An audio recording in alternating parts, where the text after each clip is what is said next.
Good evening to the students of class 11th. We shall continue this video with chapter number 2 and continue the topic of acceleration after the topic of velocity. Now in this video, we shall define and derive a formula for average acceleration in page number 1, instantaneous acceleration in page number 2, and xt graph, that is a position time graph for the accelerations. So keep watching my video till the end so that these concepts are understood by you very clearly and you can attempt numericals very clearly. So keep watching the video till the end. I am Dhanu Saraiya with the topics of chapter number 2, class 11. Now as I have written here, we are talking about acceleration, and now let us talk about average acceleration. Okay, as I told you, average means the difference in position. So let us consider a velocity v1 of a body at a time t1. Instant time t1 has instant velocity v1. We have understood already what is instantaneous velocity. It is the velocity at the particular time. So at the time t1, let the velocity of the body be v1 at some position, say x. Okay. Now let the velocity of the body be v2 at another time t2. Okay, then we define average acceleration as the change in velocity with a time interval between the two positions. Therefore, we write average acceleration with a symbol a bar. How to read it as? A bar is equal to change in velocity divided by the time interval or the time taken. Fine. So what is the change in velocity? v2 minus v1. Therefore, a bar average acceleration is v2 minus v1 upon time interval t2 minus t1. We can also write it as delta v upon delta t, where, as I said in the previous video, delta means change in velocity upon the time interval, change in the time. Okay, so what is the formula for a bar or the average acceleration? Delta v upon delta t. Remember this formula. For average acceleration, how do you denote it as? A bar. Unit same, meters per second square. Fine. Okay. So this is the definition and the formula for average acceleration. So to understand the concept of average acceleration graphically, we plot a VT graph so that you can understand the concept of average acceleration using a graph.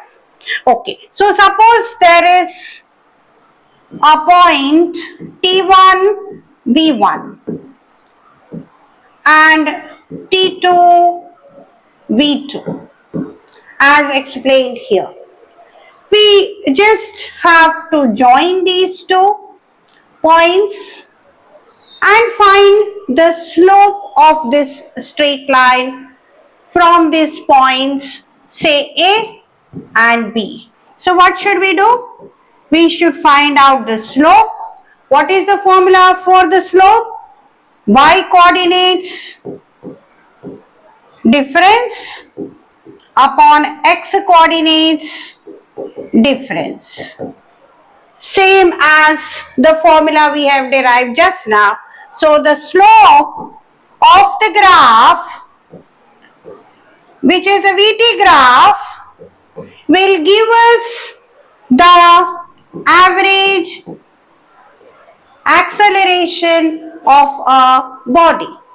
So I hope you have understood the meaning of average acceleration and how to find it out mathematically and graphically. Take a pic so that we move to the next page where we will find out the formula of instantaneous acceleration.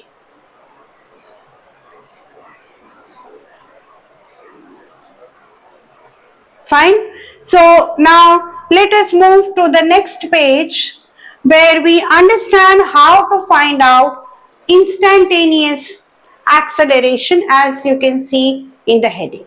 Now what is the meaning of the word instantaneous acceleration? In the previous page, we took two time t1 and t2 and found out two velocities v1 and v2 respectively. But now we are talking about acceleration at a particular instant t. We don't want the time interval from 4 to 4:15. We don't want.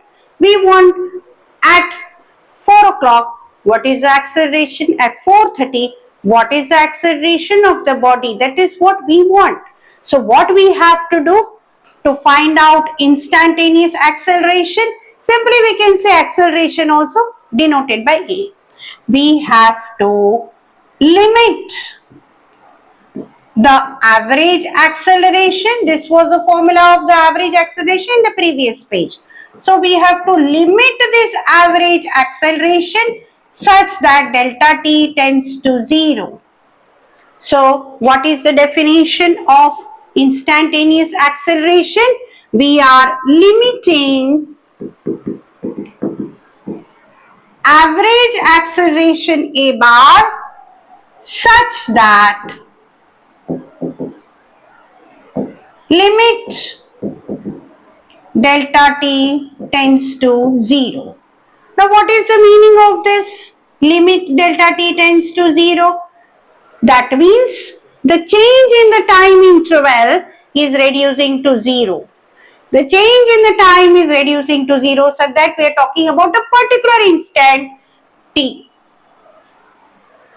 There is no change in time. We are talking about that instant itself. 5 o'clock, 5:30, 5:15. At that instant, what is the acceleration? So we have to reduce the time interval. Delta t tends to 0. Okay, which is also written as dv upon dt. Therefore, we can write A is equal to dv upon dt. What is the meaning of this? You are differentiating velocity with respect to time. Okay, how to read this as? Differentiation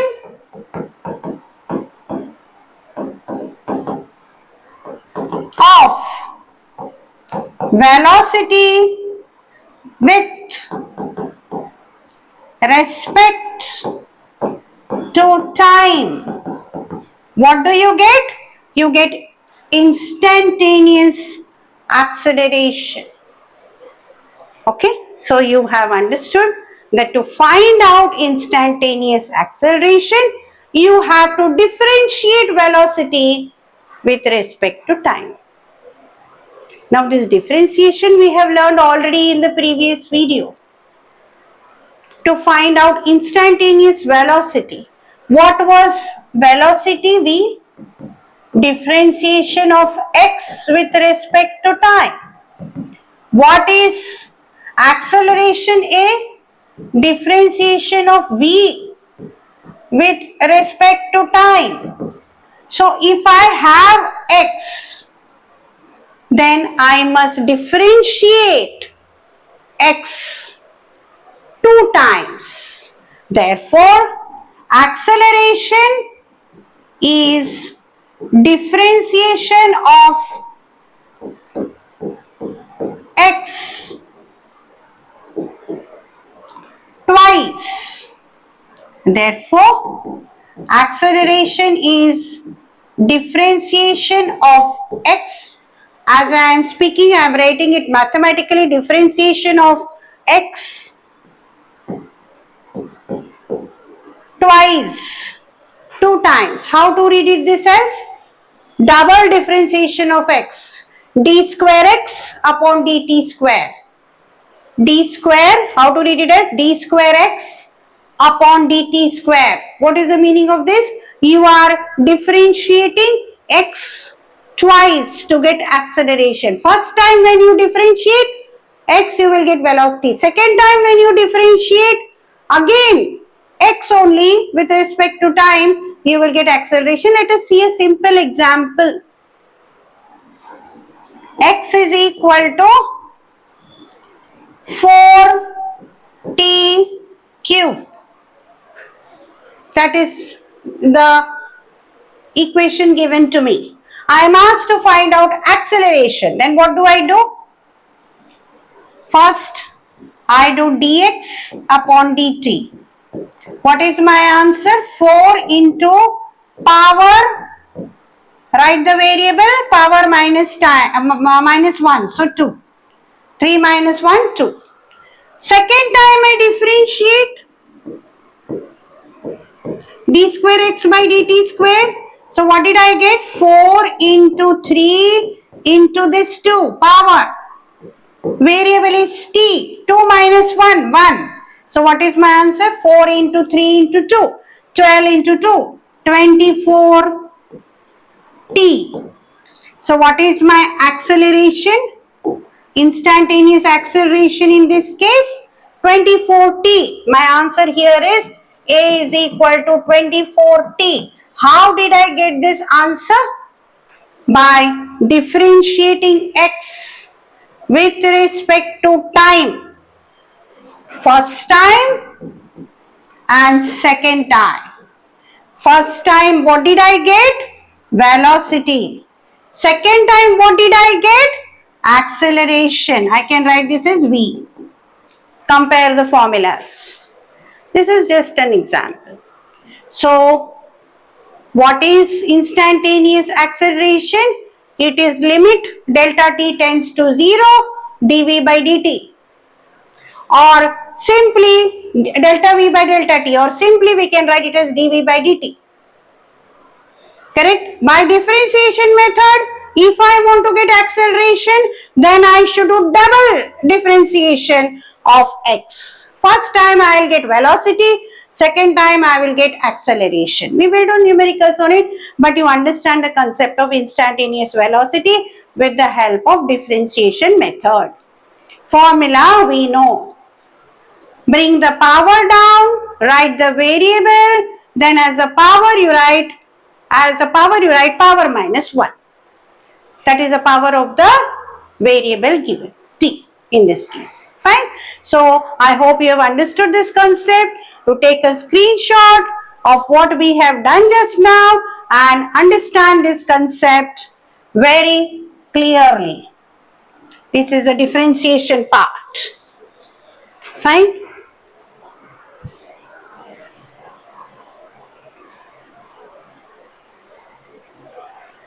Now we move to the next page where we draw position time graph, which is also called as xt graph.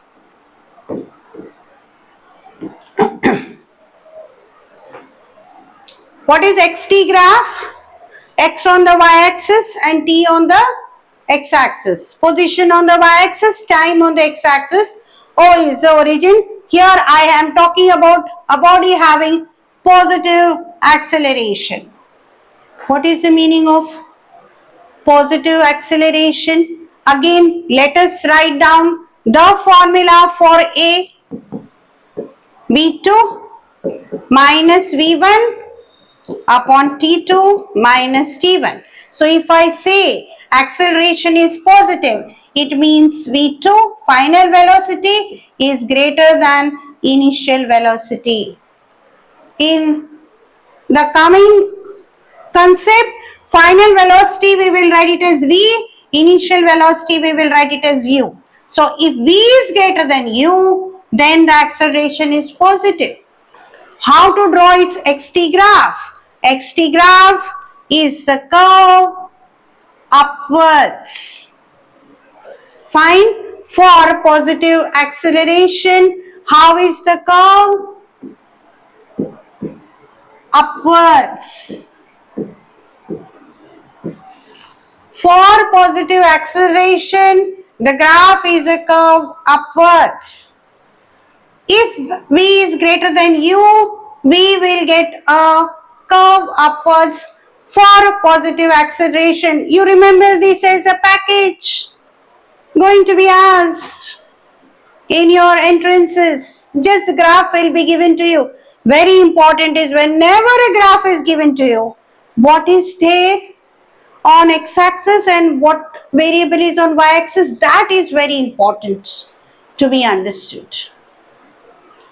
Correct? Don't just jump to the shape of the graph. Fine? So very important is you have to take care of the variables which are on the x-axis and y-axis. Fine? Okay. So now we move to the negative acceleration. When do I get a negative acceleration in the same formula? If V2 is less than V1, final velocity less than initial velocity, then I get a negative acceleration. Then, how is the graph? The graph is a curve downwards.